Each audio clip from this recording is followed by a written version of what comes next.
আল্লাহ আমাদের জীবনে ভারসাম্য দিয়েছেন, আমাদের সে সকল দায়িত্বের ভারসাম্য রাখতে হবে। আর জানেন কি, কিছু মানুষ কখনোই খুশি হবে না। আপনার বাবা মা বলতে পারেন, তুমি স্ত্রীকে বেশি সময় দাও, সারাক্ষণ স্ত্রীর সাথে কি তোমার সে মালিক নাকি? আপনাদের অনেকে মাকে দেখতে মাসে একবার যান, তাতেই স্ত্রী পাগল হয়ে যায়। কেন তোমার মায়ের কাছে যাচ্ছ?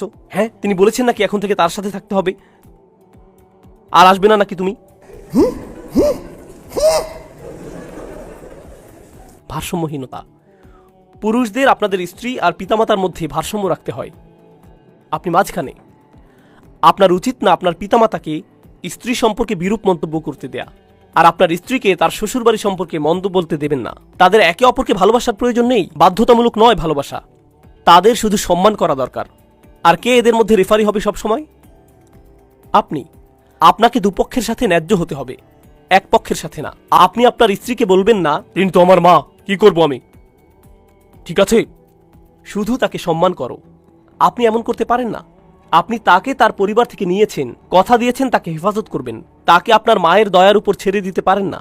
আপনার মা, যিনি আপনাকে ভালোবাসেন, তার ভালোবাসার একটি অংশ হলো তিনি হিংসাও করেন।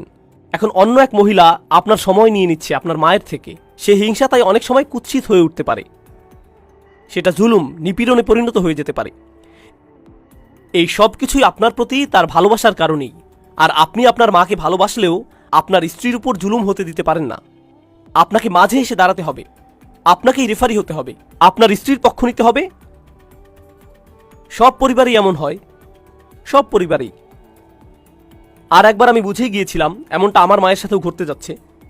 একবার আমি আমার মায়ের কাছে গিয়ে বললাম, আম্মা, আপনাকে ভালোবাসি, কেউ আপনার জায়গা নিবে না, কিন্তু সে আমার স্ত্রী, আমি তাকেও বদলাতে পারবো না। মাকে জিজ্ঞেস করলাম, আমার স্ত্রীকে অপছন্দ করেন কিনা? না, একদম না। খুব ভালো, তাহলে আমাদের ওই সমস্যা হবে না। হ্যাঁ, কিন্তু কখনো কখনো সে, দাঁড়াও, কিন্তু অপছন্দ তো করেন না। আমি তাকে দেখছি, ওয়াদা করছি আপনার প্রতি শ্রদ্ধাশীল হবে, আপনি শুধু তার প্রতি ধৈর্যশীল হন। আমি আপনার ছেলে সারা জীবনের জন্যই, কেউ সেটা আপনার থেকে নিতে পারবে না, কেউ তা নিতে পারবে না। সে আমাকে ছিনিয়ে নেবে না, আমি আপনারই। আমি স্ত্রীর কাছে গিয়ে বললাম, তিনি আমার মা, তাকে ভালোবাসি, কিন্তু আমি তোমার স্বামী, সেটা কেউ নিতে পারবে না। তাকেও একই কথা বললাম। আপনাকে এমন করতে হবে, করতেই হবে। আপনার পিতামাতা যেন এমন না ভাবেন যে আপনি স্ত্রীর পক্ষে, আপনার স্ত্রীও যেন এমন না ভাবেন যে আপনি পিতামাতার পক্ষে। দুপক্ষই যেন মনে করে আপনি তাদের পক্ষেই। এটাই করতে হবে। আপনারা জানেন না, রাসূলুল্লাহ সাল্লাল্লাহু আলাইহি সাল্লামের সাথে যেই দেখা করত, মনে করত তাকেই তিনি সবচাইতে পছন্দ করেন। এটা তো জানেন, তাই না? এটা সুন্নাহ, ঠিক? সেটা অপরিচিতদের জন্যে।